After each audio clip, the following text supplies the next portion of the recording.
வணக்கம் மாயம் ஸ்டுடியோஸ் நேயர்களே. இன்னைக்கு நம்மளோட களம் நிகழ்ச்சிக்கு ஆண்கள் பாதுகாப்பு சங்கத்தோட தலைவர் அருள் துமிரன் அவர்கள் தான் வந்திருக்காங்க. அவர்கிட்ட நிறைய விஷயங்களை பேசி தெரிஞ்சுக்கலாம். நிகழ்ச்சிகளை போகலாம். வாங்க சார். வணக்கம். ஒரு பெண் ஒரு ஆணை நோக்கி, நீ என்னை சாதிய ரீதியாக என் மனசை கஷ்டப்படுத்திட்ட, அவன் அந்த சாதியை பற்றி பேசியிருக்க மாட்டான், ஆனால் அந்த பொண்ணு ஒரு புகாரை முன்வைக்கிறாங்கன்னா இது கோர்ட் வரைக்கும் போகுமா சார்? ஜாதி ரீதியாங்கிறது பெண் ஆணுன்ற வித்தியாசம் கிடையாது, அங்கே மாறுபடும். அங்கே மாறுபடும். இப்போ இன்கேஸ் இந்த பொண்ணால் அந்த குற்றம் நிரூபிக்கப்படலை அப்படின்னா, புகார் அளித்த அந்த பொண்ணாலேயே இவன் தான் குற்றவாளி நிரூபிக்கப்படலை, ஆதாரம் சமர்ப்பிக்கப்படலை, என்ன ஆகும்? ஒன்று அது ஒரு கேஸ் டிஸ்மிஸ் ஆகணும், தள்ளுபடி டிஸ்மிஸ் ஆகும். அப்போ கூட அந்த பொண்ணுக்கு தண்டனை கிடைக்காதா? இதில் ஒன்றுன்னு சொன்னீங்க, அப்போ இதுலேயும் தண்டனை இருக்காதுன்றீங்க. சரி, இது இல்லை, அதான் சொல்கிறேன் உங்களுக்கு. இது வந்து இப்போ யூஎஸ்லாம் சில ஸ்டேட்ஸில் இருக்குது. வர்ஜினியான்னு நினைக்கிறேன். அங்கே வந்து ஒரு லா அமெண்ட் பண்ணியிருந்தாங்க. என்னென்னா, இது மாதிரி வந்து டொமஸ்டிக் ப்ராப்ளத்தை, குடும்பத்தில் நடக்கக்கூடிய ப்ராப்ளத்தில் பொய்யான தகவல் கொடுக்குறாங்க அப்படின்னா, அந்த பொய்யான தகவல் வந்து விசாரணையில் அங்கே கண்டுபிடிச்சா இமிடியேட்டாக அங்கேயே வந்து போலீஸை வந்து அந்த புகார் கொடுத்த பெண் மேலே வழக்கு பதிவு பண்ணி அப்படியே ஜெயிலுக்கு அனுப்பிடுவாங்க. அதனால் சட்டமெல்லாம் அங்கே வந்துருச்சு. ஆனால் இதே மாதிரியான சட்டங்கள் இந்தியாவில் வந்துச்சுன்னா தான் இந்த பொய் புகாரோட எண்ணிக்கை குறையும். ஆனால் இப்போ வரைக்கும் அதிகரிச்சுட்டு இருக்கு. இப்போ அதிகரிச்சுட்டு தான் இருக்குது. இந்த பொய் புகார் கொடுக்கறதுல ஆண்கள் அதிகமாக பெண்கள் அதிகமாக? ஆண்கள் புகாரை கொடுக்கறது இல்லையே, மேக்ஸிமம் கொடுக்கறதே இல்லை. புகார் கொடுத்த ஆண்கள் கொடுக்க புகார் எடுக்கவே மாட்டாங்க. ஒரு மனைவியால் உயிருக்கு எனக்கு வந்து பயமாக இருக்குது, என் மனைவி என்னை கொலை செய்து விடுவாள் அப்படின்னு சொல்லிட்டு நீங்கள் நினைப்பாங்க. இல்லை, நீங்கள் போயிட்டு ஒரு புகாரை கொண்டு கொடுத்து பார்த்தீங்கன்னா போலீஸ் ஸ்டேஷனில் என்ன சொல்லுவாங்க, நீங்கள் லாண்டார்ட் போலீஸ் ஸ்டேஷன் கொடுத்தீங்கன்னா மகளிர் போலீஸ் ஸ்டேஷன் போக சொல்லுவாங்க. மகளிர் போலீஸ் ஸ்டேஷன் போச்சுன்னா நீ ஒழுங்கு போய் வீட்டில் போய் வாழும்பாங்க. அவன் செத்து போன அப்புறம் தான் தெரியும் அவன் கொலை பண்ணுறான்றது. அது வரைக்கும் அவனுக்கு சட்ட பாதுகாப்பும் கிடைக்காது, எந்த பாதுகாப்பும் கிடைக்காது. ஏன்னா போயாச்சுன்னா முதல்ல எங்கேயுமே புகார் எடுக்க மாட்டாங்க. அவனுக்கு அவனுடைய குறையை சொல்வதற்கான இடமே கிடையாது. அதனால நாங்கள் சொல்கிறோம், எங்களுக்கு வந்து ஒரு ஆண்கள் ஆணையம் கொடுங்க, எங்களுக்கு ஒரு ஹெல்ப்லைன் கொடுங்கன்னு சொல்ல கேட்குறதுக்குன்னா, ஒரு ஆண் வந்து பாதிக்கப்படுறான், அவனுக்கு வந்து அவனுடைய புகாரை சொல்வதற்கான ஒரு இடம், நான் என்ன அப்படி பாதிக்கப்பட்டிருக்கேன்னு சொல்கிறத கேட்குறதுக்கான ஒரு இடம் வேணும். அவன் எதுவும் எங்கே போனாலும் அவனுக்கு வழியே இல்லை. அவன் வந்து செத்து போனால் தான் அவன் தெரியும், இது மாதிரி செத்து போயிட்டான்னு தெரியும். அதுக்கு நான் இது சிரிக்கிறதுக்காக சொல்லலை. ஒரு ஆண்டுக்கு தமிழ்நாட்டில் மட்டும் திருமணமான 10,000 ஆண்கள் தற்கொலை பண்ணுறாங்க. புரியுதா? அந்த 10,000 ஆண்கள், பெரும்பாலான ஆண்கள் குடும்ப பிரச்சனையில் தான் தற்கொலை பண்ணுறான். ஆனால் அந்த வழக்குகள் எல்லாமே அவன் வந்து கடன் தொல்லையால் இது பண்ணான், அவனுக்கு குடிப்பழக்கம் இருந்துச்சு, அவனுக்கு வந்து வயிற்று வர வச்சிருந்துச்சு, இதை மாதிரி சின்ன சின்ன காரணங்களை சொல்லி இந்த வழக்குகள் முடிக்கப்படுது. இதே இது ஒரு பெண் வந்து ஒரு திருமணமாகி 7 ஆண்டுகளுக்குள்ளாடி தற்கொலை பண்ணியாச்சுன்னா உடனடியாக வந்து உங்களுக்கு வட்டாட்சி விசாரணை பண்ணி அதனுடைய உண்மைத்தன்மையை கண்டுபிடிக்கிறாங்க. அதில் ஏதாவது ஒரு சின்ன டவுட் இருந்தால் கூட அந்த கணவன் சார்ந்தவங்க கைது பண்ணுறாங்க. ஒரு ஆண்டுக்கு 10,000 திருமணமான ஆண்கள் தற்கொலை பண்ணுறாங்க. அது ஏதாவது ஒரு விசாரணை நடந்திருக்குதா? என்ன அப்போ ஆண்களுக்கு ஒரு உயிர் வந்து பெண்களுக்கு உயிருக்கும் வந்து வேறுபாடா? ரெண்டும் உயிர் எல்லாருக்கும் ஒன்று தானே. ஒரு தனது பையன் எதுக்கு தற்கொலை பண்ணால், தனது நண்பன் எதுக்கு தற்கொலை பண்ணால், தனது சகோதரன் எதுக்கு தற்கொலை பண்ணாங்களுடைய தெரிந்து கொள்ளக்கூடிய உரிமை கூட ஆண்களுக்கு கிடையாமல் போயிட்டுருக்குது. அதனால தான் சொல்கிறோம், இதுக்கெல்லாம் வந்து சமமான ஒரு சட்டங்கள் கொண்டு வரணும். ஆண்கள் பிரச்சனைகளை முறையிடுவதற்கான ஒரு இடம் வேணும். அதுக்கு ஆண்கள் ஆணையம் ஒன்று வேணும், ஆண்களுக்கு ஹெல்ப்லைன் வேணும். அப்போ வந்து ஒரு வீட்டில் ஒரு ப்ராப்ளம் இருந்துச்சு, அவங்க சொல்கிறதுக்கான ஒரு இடம், எனக்கு ஒரு ப்ராப்ளம் இருக்குது நான் சொல்கிறேன், அதை கேட்கறதுக்காக ஒரு இடம் இருக்குன்ற திருப்தியாக இருக்கும். அதாவது ஆக்ஷன் எடுக்கிறீங்களோ இல்லையோ கவுன்சிலிங்கான ஒரு மையமாக இருந்தால் இல்லை, எதுக்கு அவன் சொல்கிறதுக்கு ஒரு இடத்தையே கொடுங்க. எனக்கு ஒரு ப்ராப்ளம் இருக்குங்கிற சொல்கிறதுக்கு இடமே இல்லையே. நம்ம இந்தியாவில் ஆண்கள் பாதுகாப்பு சங்கம்னு ஒன்று, இந்த தனி மனுஷங்களை உங்களை மாதிரி கிரியேட் பண்ணியிருப்பீங்க. இந்த கவர்மெண்டலைஸ்டாக ஏதாவது மாநில அரசு தரப்புலையோ மத்திய அரசு தரப்புலையோ இப்போ வரைக்கும் அமைக்கப்பட்டிருக்கா? இல்லை. அதுதான் கேட்குறேன். ஒரு ஆண்கள் ஆணையம் அமைக்கணும்னு சொல்லி கேட்குறோம், கொடுக்க மாட்டேங்கிறாங்க. என்ன காரணம்? அதில் கொடுக்க மாட்டாங்க. என்ன காரணம்னா, அவங்களுக்கு வந்து இப்போ வந்து நேஷ்னல் உமன்ஸ் கமிஷன் இருக்குது, தேசிய பெண்கள் ஆணையம். இப்போ ஒரு குடும்பம் சார்ந்து ஒரு சட்டம் ஏற்றுறாங்க அப்படின்னா அவங்ககிட்ட தான் கருத்து கேட்குறாங்க. அவங்ககிட்ட கேட்டு அவங்க பாட்டு சட்டத்தை ஏற்றிடுறாங்க. இதுக்கு வந்து ஒரு குடும்பம்ங்கிறது ஆண் பெண் குடும்பம் எல்லோரும் சேர்ந்து தான் குடும்பம். ஆனால் வந்து ஆண்கள் தரப்பில் கேட்குறதே கிடையாது. இப்போ வந்து டொமஸ்டிக் வயலன்ஸ் ஆக்ட் 2005 அமெண்ட் பண்ணாங்க, புதுசாக இது பண்ணாங்க. அப்போ என்ன பண்ணாங்க, நேஷனல் உமன் கமிஷன் தான் கருத்து கேட்டாங்க. அவங்க ஒரு கருத்தை கொடுத்தாங்க. அந்த கருத்தின் அடிப்படை சட்டமேற்றுச்சு. இப்போ வந்து ஒரு கணவன் வந்து அவங்க வீட்டில் வந்து அந்த மனைவி வந்து என்னை வந்து மனைவியை கொடுமைப்படுத்துறேன்னு சொல்லிட்டு மனைவிக்கு புகார் கொடுத்தாச்சுன்னா அந்த கணவன் அந்த வீட்டுக்குள்ளே போகக்கூடாதுன்னு சொல்லக்கூடிய உரிமை வந்து ரைட் வந்து டொமஸ்டிக் வயலன்ஸ் ஆஃபீஸர் இருக்குது. அப்போ அவன் வந்து அவன் சொந்த வீட்டுக்குள்ளே போக முடியாமல் சூழ்நிலை இருக்குது. இந்த இதை வந்து இப்போ ஒரு பெண்ணு வந்து வீடு இல்லைன்னு சொல்லியாச்சுன்னா அவங்களுக்கு வந்து அரசு காப்பகங்கள் இருக்குது. ஆண்களுக்கு எங்கே காப்பகம் இருக்குதா? வீட்டு சொந்த வீட்டுக்கும் போக முடியாது. வெளியே நான் ரோட்டில் படுத்துருப்பானா, டிக்கெட் படுத்துருப்பானா? ஹமாரா தேஷ். அதான் ஞாபகம் வருது ஆக்சுவலாக அதை கேட்கும் போதெல்லாம் எனக்கு. சார், இந்த ரத்த காயத்தோடு ஒரு பொண்ணு ஸ்டேஷனுக்கு போகிறான்னு வச்சுங்க, போயிட்டு என் ஹஸ்பண்ட் அடிச்சிட்டான் அப்படின்றாங்க. ஆனால் உண்மையிலேயே அந்த ஹஸ்பண்டால் அந்த காயம் ஏற்பட்டிருக்காது, இவங்களாம் காயத்தை ஏற்படுத்தியிருப்பான்னு வச்சுங்க. உதாரணத்துக்கு சொல்கிறேன்.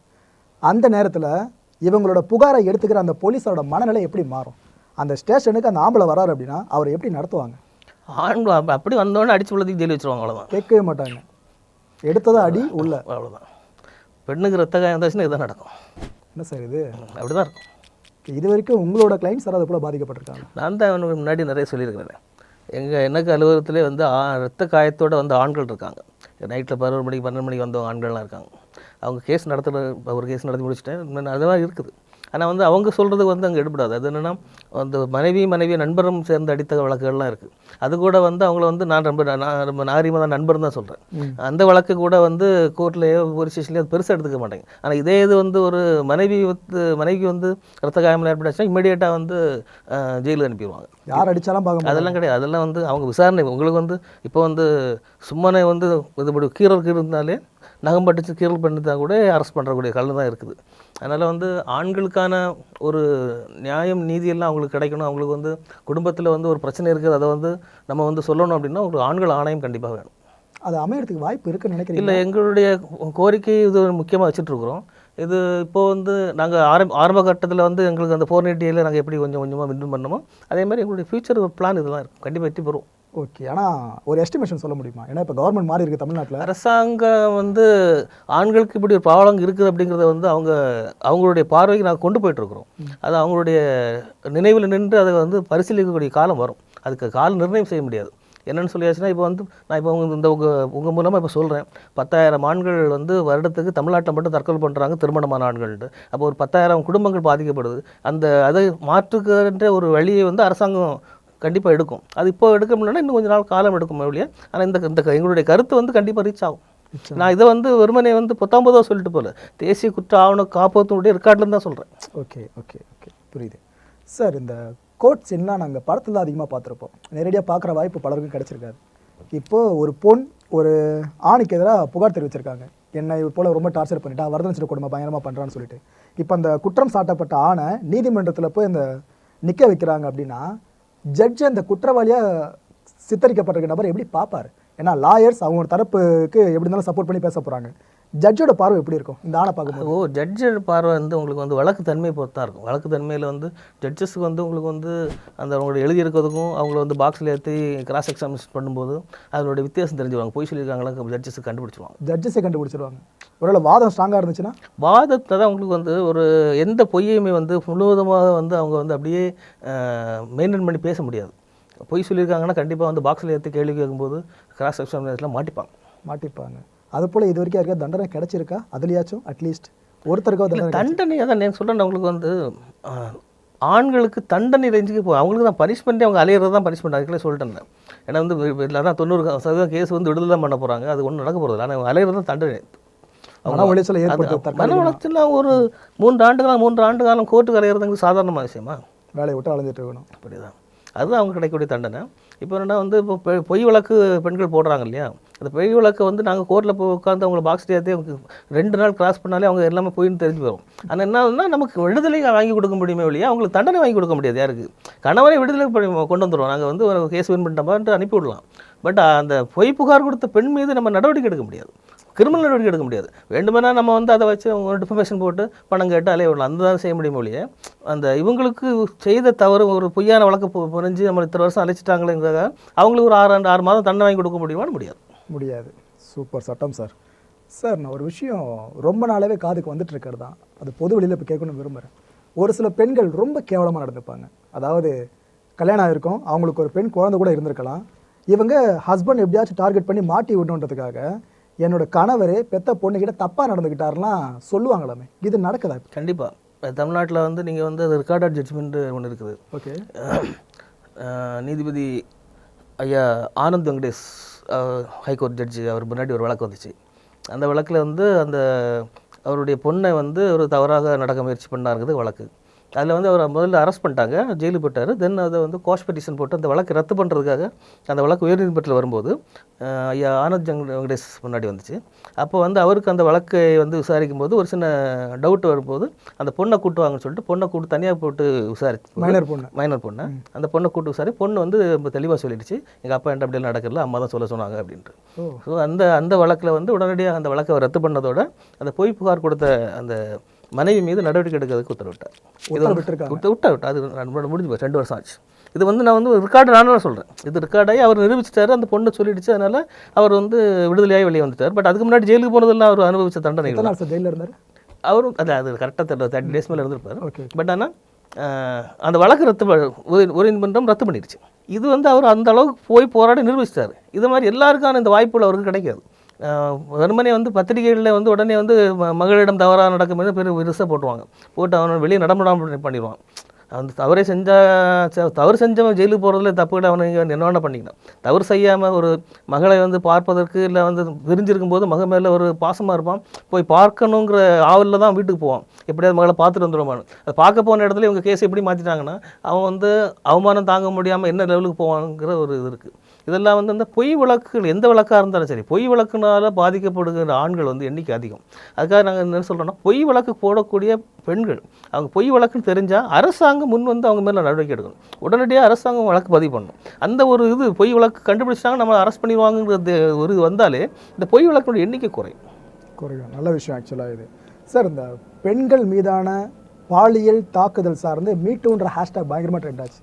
அட்ஜஸ்ட்மெண்ட் கூப்பிட்றாங்க அப்படின்னா அங்கே ஒரு மீட்டு ஹேஷ்டாக் ட்ரெண்ட் ஆகும். அது ஒரு பெரிய புரட்சியாக வெடிச்சது உலகம் முழுக்கவே. பெண்களுக்கு இது போல ஹேஷ்டாக் இருக்குது அப்படின்னா ஆண்களுக்காக ஒரு ஹேஷ்டாக் கூட கிரியேட் பண்ண முடியும். எதுக்காக? ஆண்களுக்கு நாங்கள் அந்த மீட்டு வர டைமில் நாங்கள் பண்ணோம். இல்லைன்னா ஆண்கள் வந்து எப்போவுமே வந்து வெளியே பார்க்காத வீரமாக எல்லாம் சொல்லுவாங்க.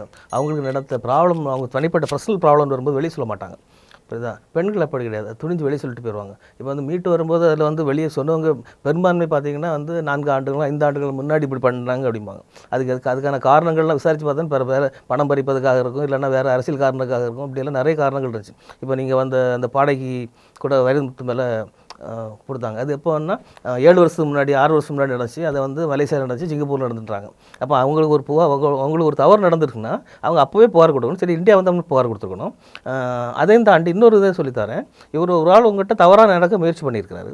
அப்போ நீங்கள் வந்து அதுக்கு பிறகு அவரு கூட எப்படி சேர்ந்து பணியாற்ற முடிஞ்சு, அவரு கூட எப்படி நீங்கள் அடுத்து நீண்ட நாள் ஒர்க் பண்ண முடிஞ்சு, அவரே வந்து உங்களுக்கு திருமணத்துக்கு கூப்பிட்டு நீங்கள் வந்து அவருடைய ஆசீர்வாதம் வாங்க முடிஞ்சு.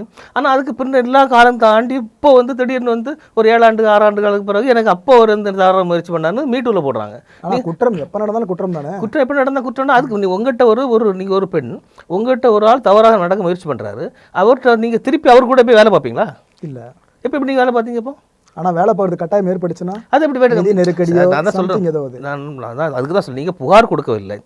புகார் கொடுக்குறது உங்கள் தயக்கமாக இருந்துச்சு. புகார் கொடுக்குறதுக்கு தயக்கம்லாம் தேவைப்படையாது. இப்போ நீங்கள் புகாரை வந்து நீங்கள் வந்து நேரடியாக வந்து காவல் நிலையத்தில் போய் தான் கொடுக்கணும், இல்லை கமிஷன் ஆஃபீஸில் கொடுக்கணும்லாம் கிடையாது. பெண்களுக்கான ஆப்ஷன் வந்து domestic violence officer, social welfare officer எல்லாம் வந்து ஒரு கலெக்டர் ஆஃபீஸில் ஒரு ஆஃபீஸ் போட்டு உட்காந்துருக்காங்க. நேராக போய்ட்டு சொன்னாலே போதும், உங்களுக்கு வந்து அதுக்கான தீர்வு கிடச்சிட போகுது. அதெல்லாம் நீங்கள் செய்யலை.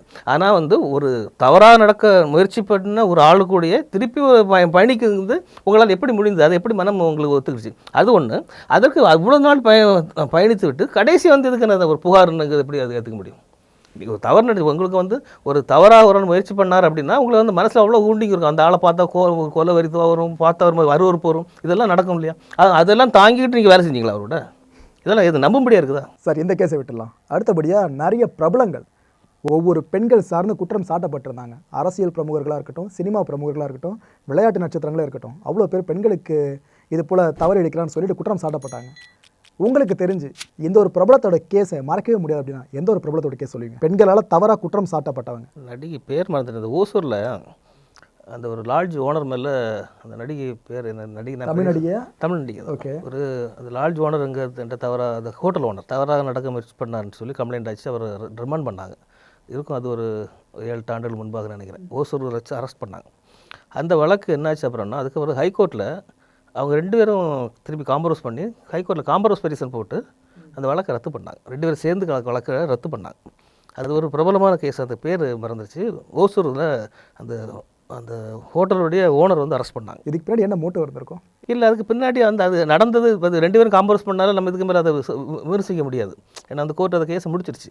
ஆனால் வந்து கண்டிப்பாக காம்ப்ரமைஸில் கண்டிப்பாக ஒரு பெரிய பணம் கைமாறி இருக்கும் என்பது என்னுடைய கருத்து. ஆனால் பின்னாடி தப்பு நடந்திருக்குமான்னு கேட்டிங்கன்னா அது நம்ம சொல்ல முடியாது. அது என்ன கேஸ் முடிச்சிட்டாங்க.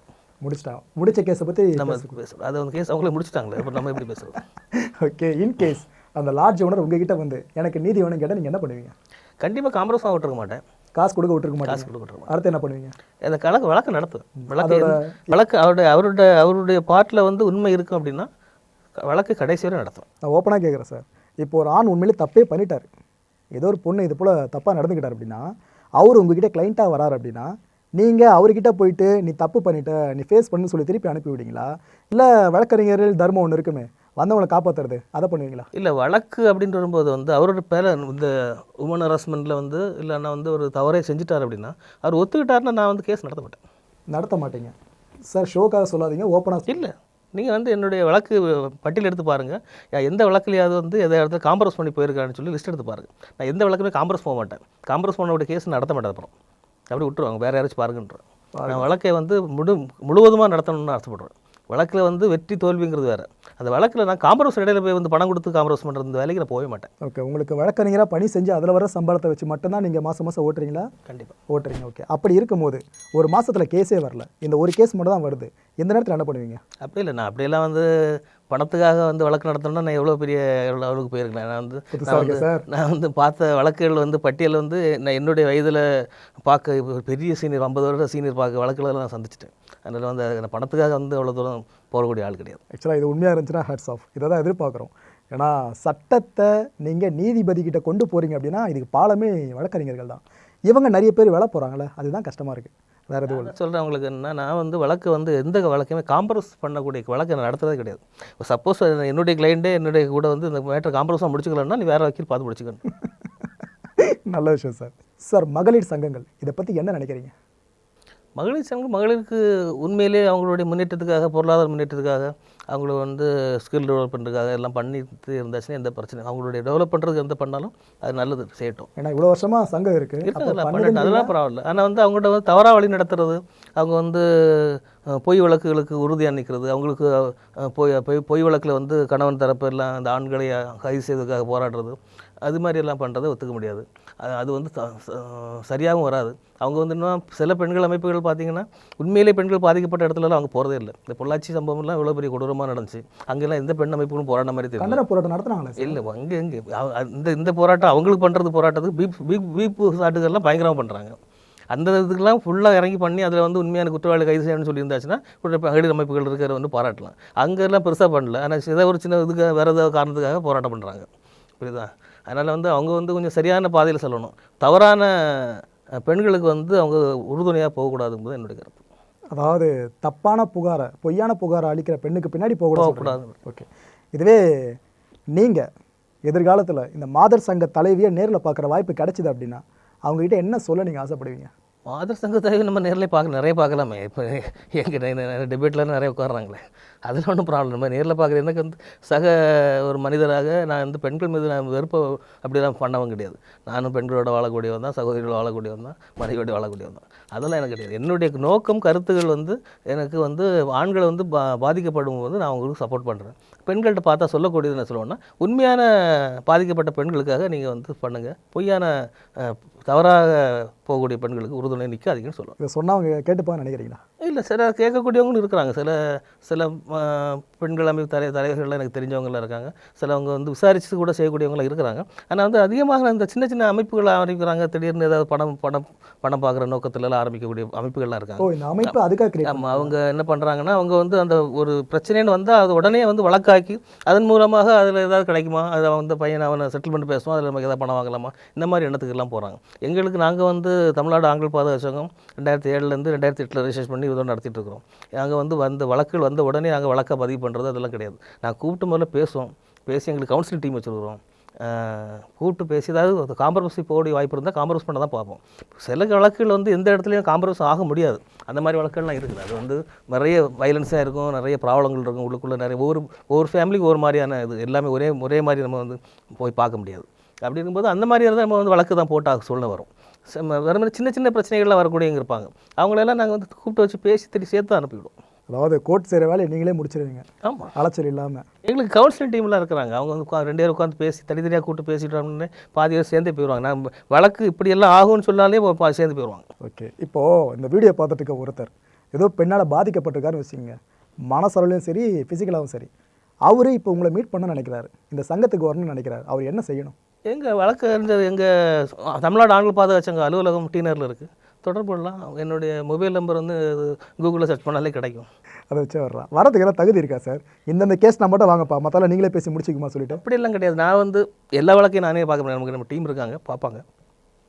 நம்ம ஓரளவுக்கு பேசும்போது அவர் உண்மையை சொல்கிறாராங்கிறது நமக்கு ஓரளவுக்கு தெரியும். நம்ம இத்தனை வருட அனுபவத்தில் அது பொய் சொல்கிறாரு உண்மையை சொல்கிறாரு. சிலர் உண்மையை போய் சேர்ந்து கலந்து சொல்லுவாங்க. ஏன்னா அவங்களுக்கு சைடு கொஞ்சம் நியாயத்துக்காக கொஞ்சம் கூட்டி சொல்லுவாங்க. நம்ம அதெல்லாம் ஓரளவுக்கு தெரிஞ்சுப்போம். அது மாதிரி அந்த வழக்கு நடத்தலாமல் வேண்டாம்னு அப்போ முடிவு பண்ணும். அப்போ முடிவு பண்ணி. Okay sir. சார் நீங்கள் இது வரைக்கும் களமாடி இருக்கீங்களா? அதாவது ஆண்களுக்காக போராட்டத்தில் ஈடுபட்டிருக்கீங்களா? நிறைய போராட்டம். இது வரைக்கும் எத்தனை போராட்டம் பண்ணியிருப்பீங்க? எண்ணிக்கையில் இல்லை, நிறைய பண்ணிட்டேன்.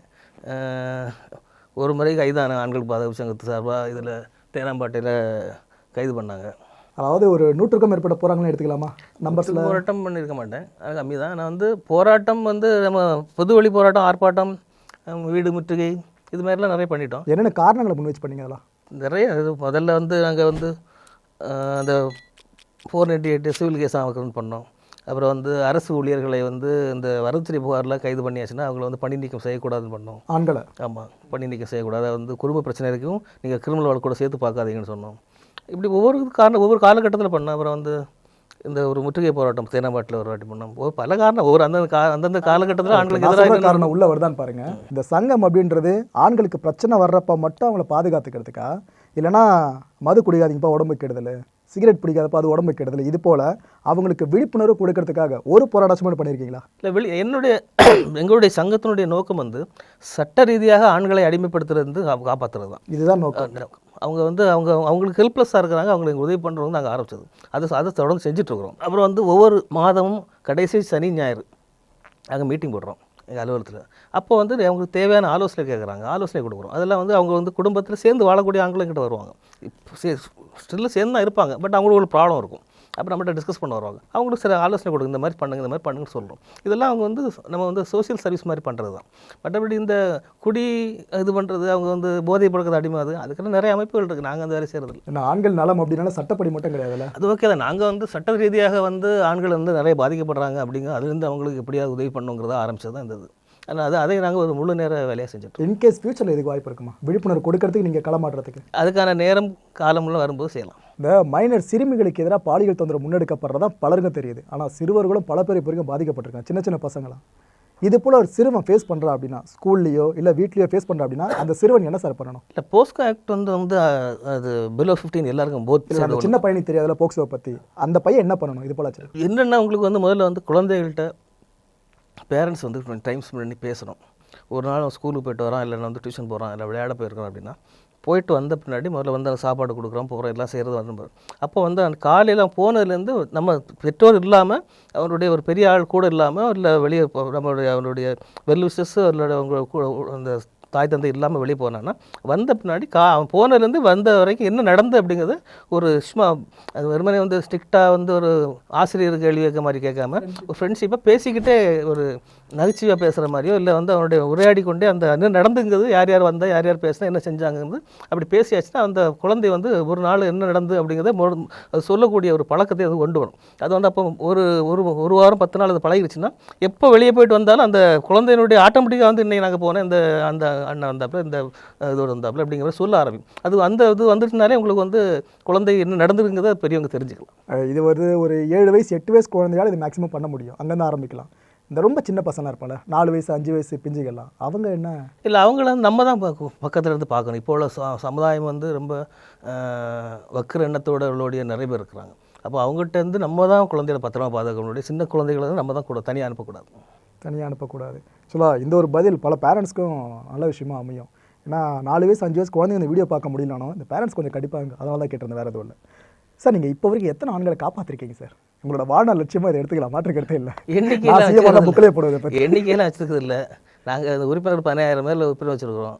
அப்போ வந்து ஒவ்வொரு ஆளுக்கும் நம்ம காப்பாற்றணுன்னா வந்து சிறைக்கு செல்லாமல் காப்பாற்றுறது அப்படிங்கிறதுக்கு இல்லை. நாங்கள் வந்து கேஸ் எடுத்துக்கிட்டோம்னா ஒரு 13 ஆண்டுகள் வந்து வெளிநாட்டில் இருந்தார். 13 ஆண்டுகள் வேலை செஞ்சு இங்கே எல்லா பணம் இங்கே அனுப்பினார். அவங்க எல்லாம் அவங்க பேர்லேயே சொத்துக்கள் வாங்கிட்டாங்க, இது பண்ணிட்டாங்க. வந்து அவர் வேலையை விட்டு வந்தார், அவங்க வீட்டுக்குள்ளே சேர்க்கல, எல்லாம் நடுரோட்டில் நின்னார். அவருக்கு அந்த சொத்தெல்லாம் மீட்டு கொடுத்தோம். புரியுதா? ஆனால் வந்து இதே மாதிரி பார்த்தா ஜெயிலுக்கு போகிறதுக்கு டைமில் வந்து ஜெயிலுக்கு போகாமல் காப்பாற்றிருக்கிறோம். இதெல்லாம் ஒவ்வொரு ஆளுக்கு ஒவ்வொரு மாதிரி உதவி. ஒரு ஆளுக்கு வெறுமனே ஜெயிலுக்கு போகாமல் காப்பாற்றுறது இல்லாமல் சொத்தை விட்டு கொடுத்துருக்குறோம், இல்லைன்னா வந்து அவங்கள வந்து குடும்பத்தோட சேர்த்து வச்சுருப்போம். இப்படி ஒவ்வொரு ஆளுக்கும் ஒரு மாதிரி உதவிகள் செய்யலாம். இவங்களோட நம்பர்ஸ் எவ்வளோ சார் இருக்கும்? இவங்களோட நம்பர்ஸ் எவ்வளோ இருக்கும்? ஒரு 10 ஆண்கள்ப்பா, இல்லைன்னா என் லைஃப்பில் ஒரு 15 பேர் காப்பாற்றிருக்குப்பா அப்படின்னா. அதான் காப்பாற்றினா தான் அதான் நீ காப்பாற்றின எந்த மீனிங் சொல்கிறீங்க புரியல. அதில் 100 பேருக்கு 100-150 பேர் நான் தனிப்பட்ட முறையில் பண்ணியிருப்பேன். எங்கள் அசோசியேஷனில் 100 பேருக்கு மேலே அட்வொகேட்ஸ் இருக்கிறோம். புரியுதா? ஒவ்வொருத்தரும் ஒரு மாதிரி பண்ணியிருப்பேன், நான் தனிப்பட்ட முறையில் பண்ணியிருப்பேன். ஆக்சுவலாக என்னோட தனிப்பட்ட ஆசை இப்போ என்னன்னு பார்த்தீங்கன்னா, இந்த சங்கம் நிற்கக்கூடாது சார், பெருசாக வளரணும், ஆலமரம் விருட்சம் மாதிரி. நீங்கள் இந்த 15 உறுப்பினர்கள் சொன்னீங்களே, அவங்களாம் உங்ககிட்ட புகார் கொடுக்க வரவங்கள உறுப்பினராக மாற்றுவீங்களா? எல்லாரும் நாங்கள் உறுப்பினர் ஆக்குறது கிடையாது.